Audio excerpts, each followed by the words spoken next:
never slows down. She doesn't know why, but she knows that when she's all alone, feels like it's all coming down. I first developed anorexia at the age of 16, and I think that when I look back past those years before the age of 16, I think that anorexia was there. It's just that at the age of 16 I became more conscious about what I was doing and more aware of the actions that I was taking. At the age of 16 I ran away from home to get away from the physical, emotional and sexual abuse that I was experiencing in my family and had been experiencing for most of my life. And I was at a place where I was self-harming, and I'd left school, I was suicidal, and things became really destructive. And so the opportunity for me to leave home came up, and I took it and I ran. Within 6 weeks of being in this new place, in this new environment that was meant to offer me some support and safety and structure in my life, turned out to be one of the most horrific events in my life to date. I was raped and attacked at the age of 16. I had somebody break into the house, and yeah, I'm not obviously going to go into details about that, but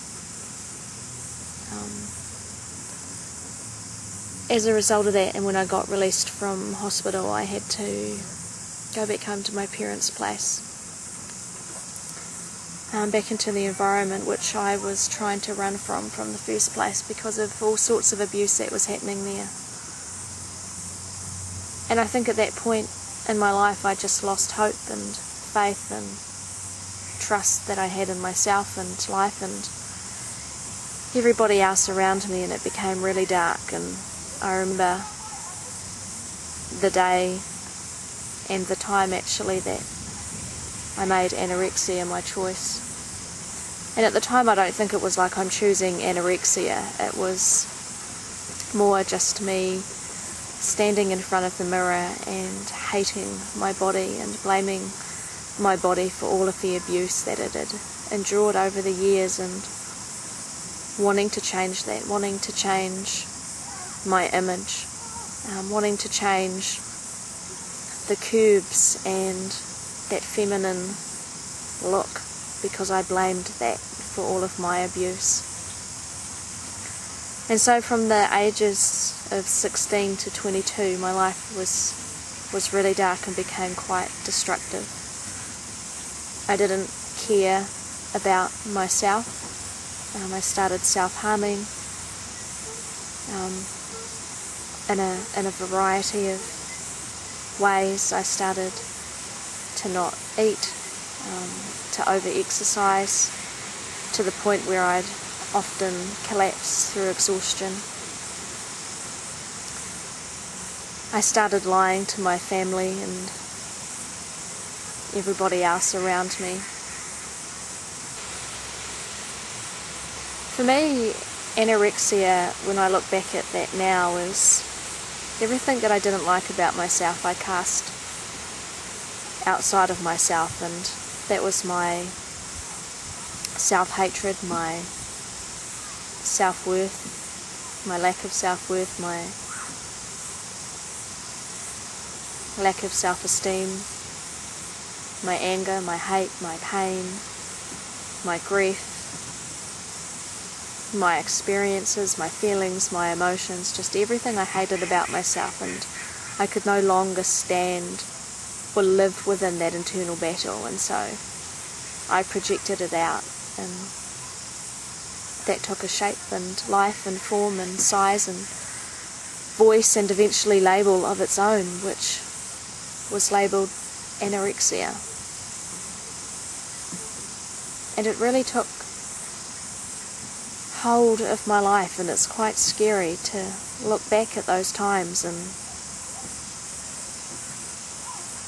to think that I had no passion for life. I was aware that I was killing myself and I didn't care. And at that point in my life I didn't care who I left behind either.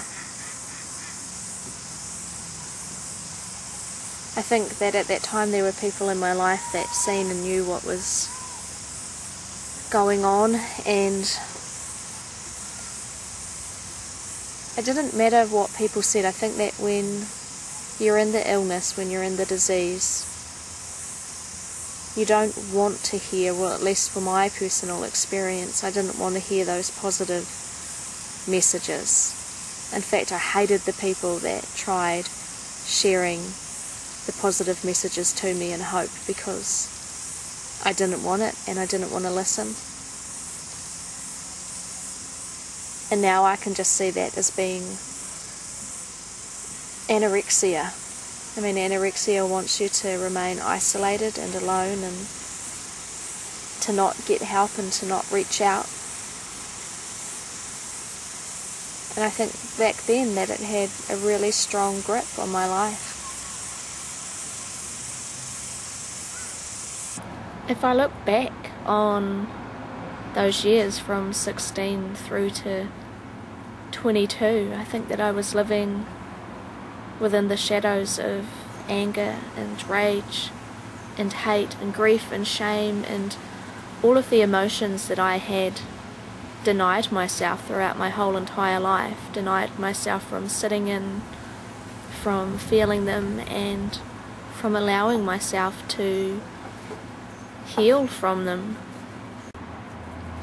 And it wasn't until I started to, years later, becoming